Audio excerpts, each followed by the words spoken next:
Rahmat. Men nima qilyapman? Taklif qilishdan oldin mas'uliyatni o'z zimmamga olmaganmidim? O'z manfaatim uchun uni taklif qildim. Endi uni tashlab yuboraymi? Agar men shunday qilsam, ulardan farqim qolmaydi.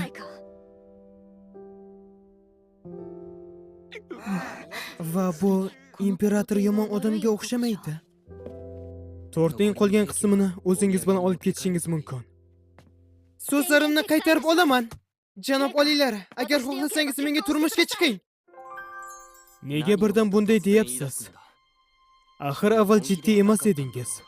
Men hozir jiddiyman va so'zlarimga javob beraman. Iltimos to'xtang. Bunday so'zlar bilan meni chalg'itishga harakat qilmang. Va javobgarlik haqida gapiryapsizmi? Ammo sen bundan afsuslanasan. Hech qachon so'zimdan qaytmayman. Sizdan kechirim so'rayman.